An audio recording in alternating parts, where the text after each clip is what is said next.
Hades Horror Files. I didn't believe in cursed objects. That's what I told myself anyway. Because believing in them means admitting something simple and uncomfortable, that some things aren't meant to be understood, and you can still run into them by accident. I learned that the hard way during my last summer working at a mountain research station. It wasn't a lab like people imagine. No white coats, no clean rooms. It was a weather and geological monitoring station built halfway up a remote ridgeline, surrounded by forest on all sides. The kind of place where the nearest town was 2 hours away, and even the road getting there turned into gravel halfway through. There were 5 of us stationed there. Me, a field technician named Grant, a meteorology grad student named Elise, a maintenance guy named Rowan, and our supervisor, Dr. Harlan. We were mostly there to monitor seismic activity and weather patterns, long stretches of quiet work, interrupted by occasional data checks and radio reports. It was supposed to be boring? It was boring for the first 2 weeks. Then the storms started acting strange. Not dangerous storms, just wrong ones. Clouds would gather without wind. Lightning would strike in places that didn't match the radar. And sometimes, at night, the radio would pick up static patterns that almost sounded like speech. Dr. Harlan dismissed it as interference. Grant called it mountain noise. Elise started writing it down. Rowan didn't say much at all. And me, I just tried not to think about it. That's when I found the Ouija board. It was in storage. We had a small annex building behind the main station where we kept old equipment, spare parts, and things left behind by previous crews. I was looking for a backup battery pack when I saw a wooden box tucked behind a stack of old survey gear. It didn't belong there. It was too clean compared to everything else. Inside was a Ouija board. No branding, no instructions, just carved letters and symbols etched into dark wood. The planchette felt cold even through my gloves. Elise saw me holding it and immediately frowned. "Where did you get that?" "Storage," I said. "It was just sitting there." Grant laughed when he saw it. "No way. You found a haunted board in a research station?" Rowan, surprisingly, looked uneasy. "Put it back." That was the first time I noticed his tone change. He wasn't joking. Dr. Harlan didn't care. He just said, "Don't waste time with superstition." So of course we didn't put it back. Because that's what people do. We turn warning signs into entertainment. That night after dinner, the storm rolled in properly. Wind slammed against the station walls. Rain came down in thick sheets.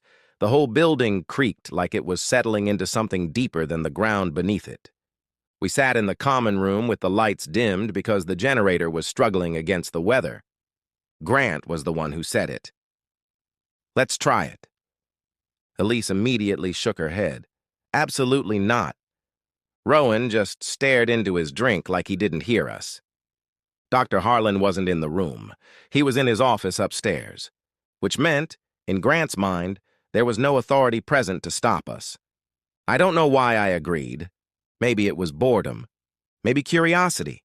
Maybe the feeling that nothing really bad ever happens in places like this. We cleared the table and set the board down in the middle. The storm outside hit harder, as if reacting to the fact we were doing this.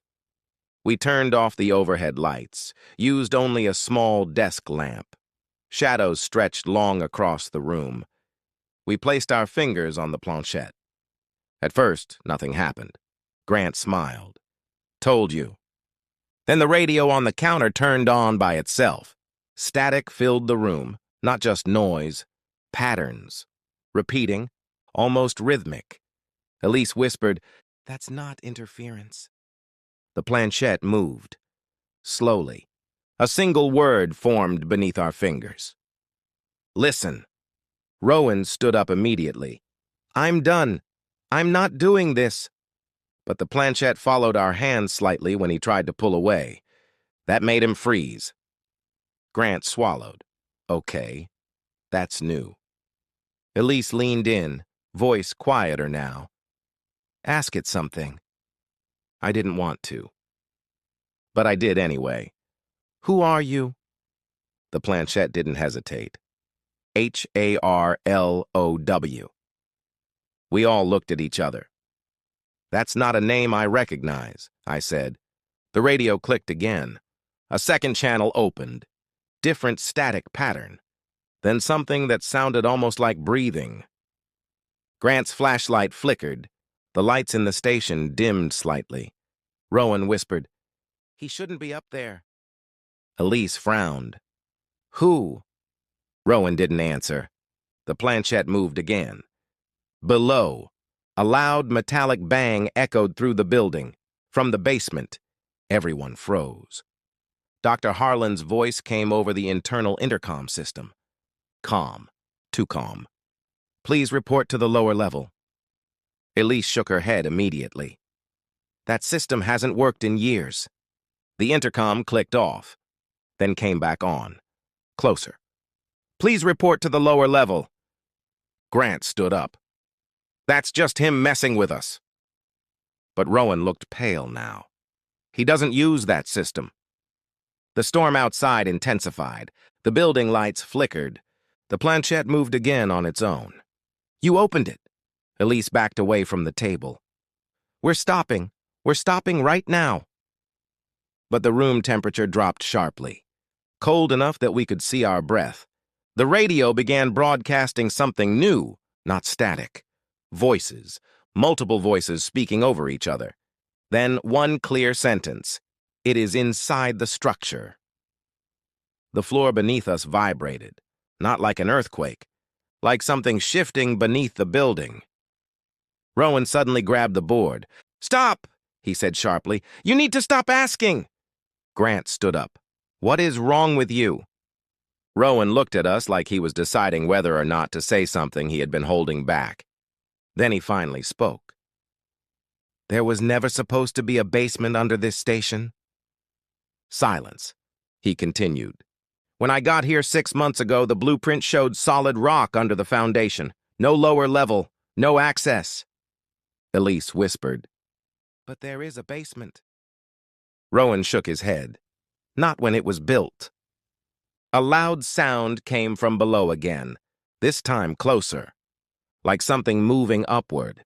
The planchette slid violently. "Open the door." Grant laughed nervously. "What door?" The station lights shut off completely. Total darkness. Only the storm outside remained visible through windows. Then we heard footsteps, inside the walls. Not outside, inside, slow, measured, moving upward. Elise grabbed my arm tightly. "We leave, now." We tried. But the hallway outside the room no longer matched the layout we knew. It was longer. Too long, stretching into darkness where it shouldn't have. Emergency lights flickered weakly along the ceiling, revealing something worse. Doors we didn't recognize, numbered wrong, some repeating, some scratched out, and all of them slightly open. From every doorway came a faint sound. Breathing. The intercom clicked again. Dr. Harlan's voice returned. Except it wasn't calm anymore. It was strained. "Don't listen to it." A pause, then, "Whatever you do, don't open." The message cut off.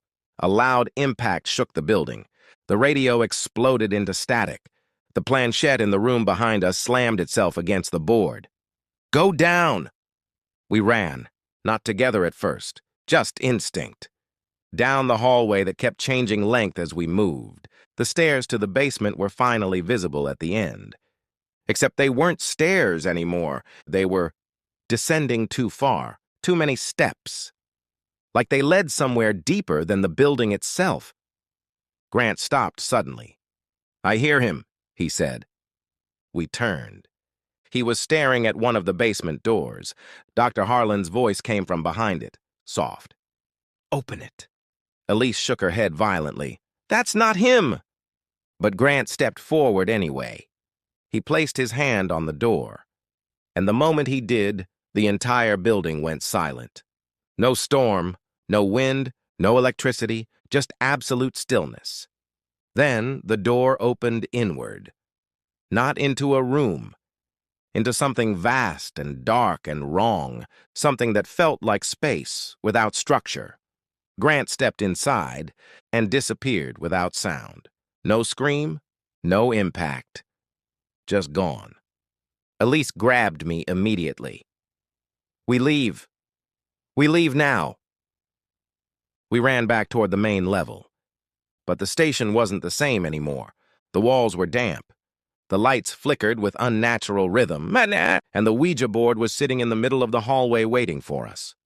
The planchette spelled, "Finish it." Rowan suddenly spoke behind us.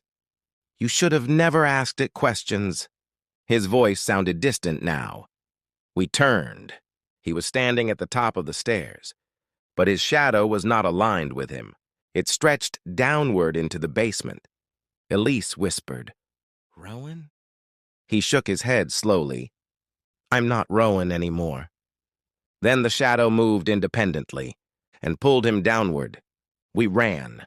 We didn't stop until we reached the radio room again. Elise grabbed the microphone. "Help us, please! Something is in the station!"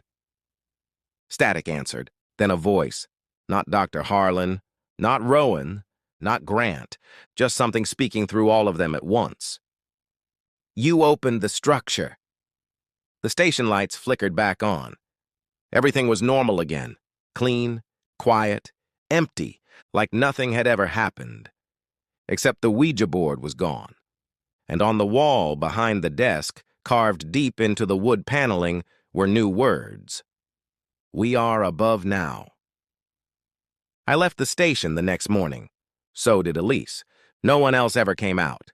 Official reports say the storm damaged the structure and caused communication failure. There was no mention of a basement, no mention of missing personnel. But every now and then, when I hear static on the radio, I still recognize that pattern. And sometimes, just before it fades, I hear a voice whisper, "Ask us again."